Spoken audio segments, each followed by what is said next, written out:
So it's all for play for still. I think so. Do you want to bet against us?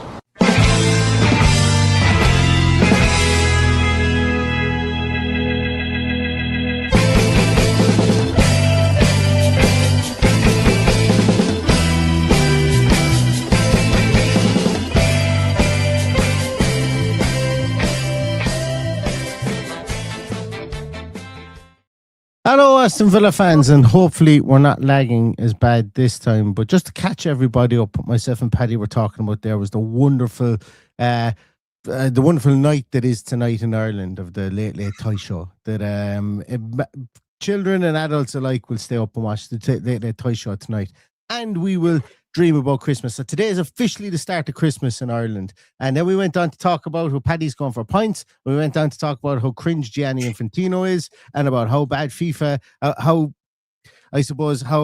kind of boring FIFA is, I suppose, becoming in a lot of ways, specifically for the football draws. And that's really where we are now. And now I've caught you all up from the lag that we had on the last podcast.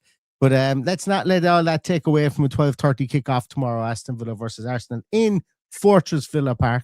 And I'm really looking forward to this one, Paddy, because it is the test of all tests, I suppose, for this team at the moment. Well, look, this is the big one. It is the big one. We're up in lights. We're on the early kickoff, which is a little bit. That's the only thing that's disappointing me. I would have much preferred this being a half-wave kickoff. With the lights on, with the place rocking, I think we're much better at that stage. But if as a fan you can't get up for this tomorrow, I don't know what you can get up for, because this is, the biggest game of the season so far. Obviously, everybody, even the Arsenal fans, are worried. We're worried. They're worried. Everybody's worried. I'm worried about the gobshite that they've put on as a referee. I'm always worried about what PGMOL are capable of doing to us, and playing against 12 men for the last few weeks. But we've won against 12 men for the last few weeks. So hopefully that continues tomorrow, and we don't have to worry about talking about PGMOL, because that's not what football should be about. The same way we shouldn't be talking about Gianni Infantino, and we shouldn't even know his name. But unfortunately, it's just become a shit show. The one thing I would say about Peter Banks refereeing tomorrow, it is Peter Banks, isn't it? Yeah, it is. Peter Banks refereeing tomorrow. We haven't lost in the last 4 games he's reffed for us, which I found that absolutely mind-blowing. When Stato put it up today, I went, yeah, right. I was like, no way that can be true. But I did go back and look, Stato, I don't usually check your work because you're a man of infallible credibility, but I did check your work in this one, and you are correct as always. And so egg on my face for having to do that. But I just couldn't believe it that Peter Banks, we hadn't lost in the last 4 games under Peter Banks. And let's hope that continues tomorrow. Any points tomorrow are good points. 3 points are brilliant points. That's the way I'm looking at it tomorrow. That's kind of the way I looked at it against Brighton as well. Comfortable in the knowledge that a win against Brighton will give us the buffer that we needed. I didn't think it would give us the big, massive buffer that we actually have now, because I expected Chelsea to win. I expected Liverpool to win. I didn't expect it to be a draw there. So, we actually got bonus points. That win against Brighton, not only was it a good come from behind win, but it was almost a 6-pointer, because it kept Brighton behind us and it allowed us to leapfrog Chelsea because of their poor result against Leeds. And this is the game where we can super capitalize on that, really capitalize on that at the weekend.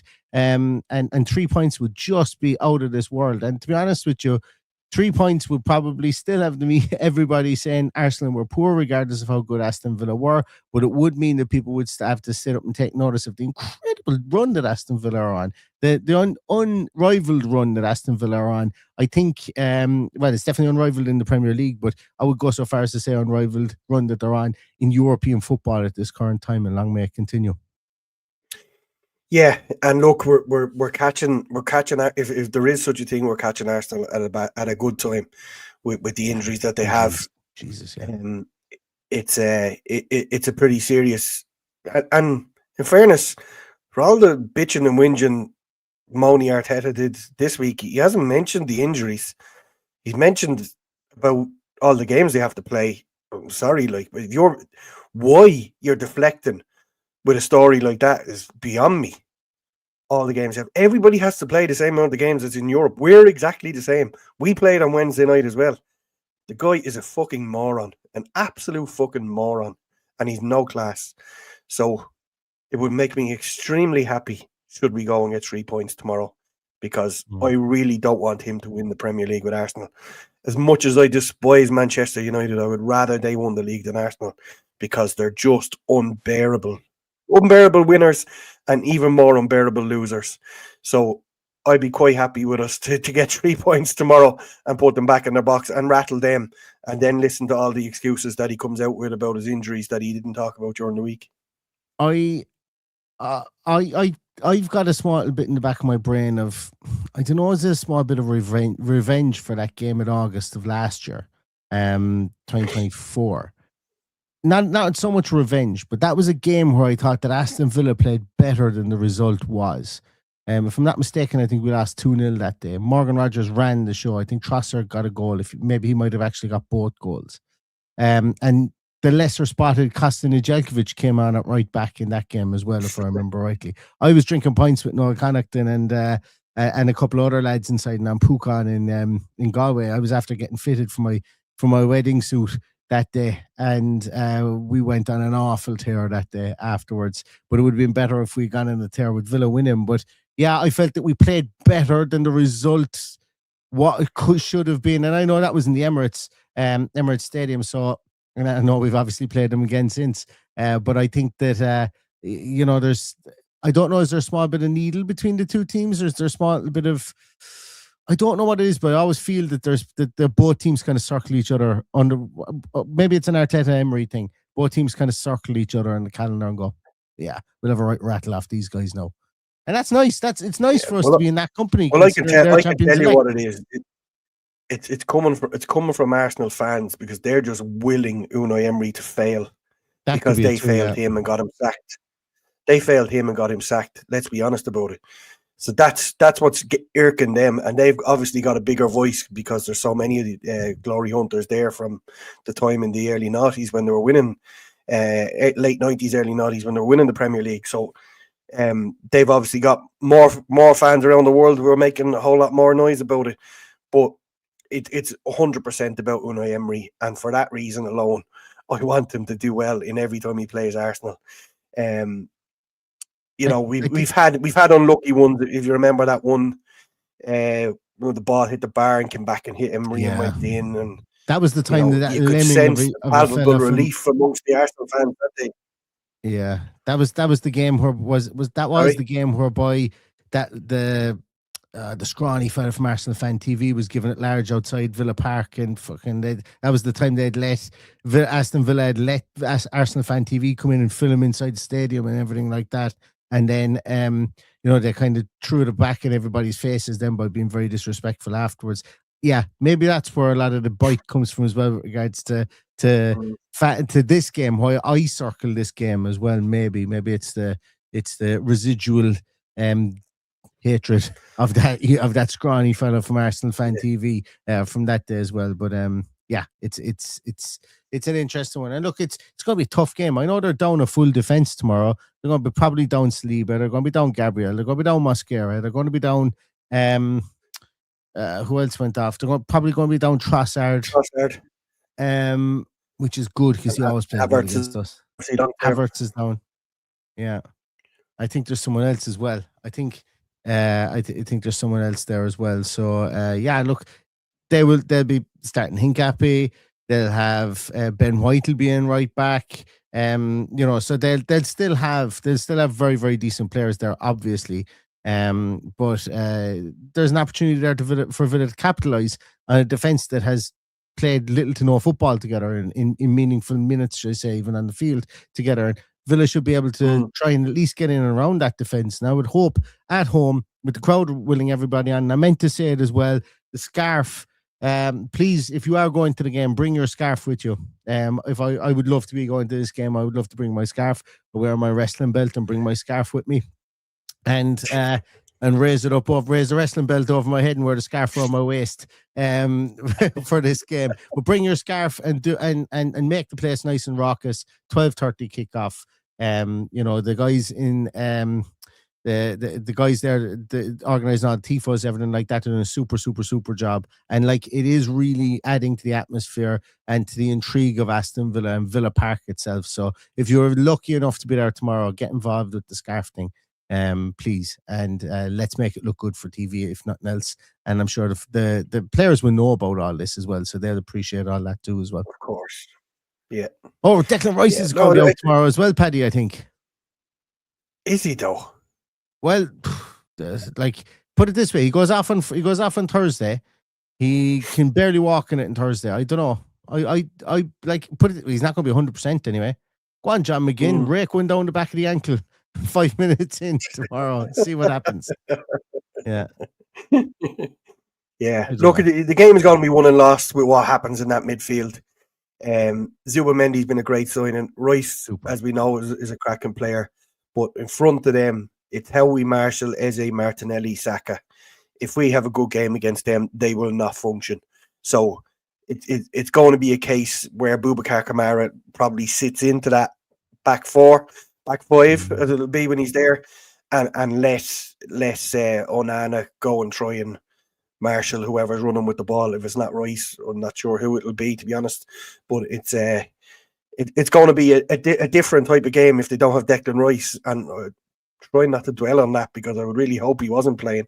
Obviously, I'd hope all their best players are out because we benefit from it. But then again, you're giving them excuses and everything else that goes with it. But they are a good side. They're top of the league because they're the best side at the moment in the Premier League. It just lays down a huge marker if we can go and get a result against them of any kind. I think it might actually be might actually play on Friday the 5th of December at 8:30. I think it might actually play in our favour if Emi Martinez isn't fit to play the game tomorrow. Not because of Martinez's class quality or anything like that, but it just takes another element out of the game. Takes an element out of the game, out of this specific and particular game. It takes it out of, we talked about their injuries.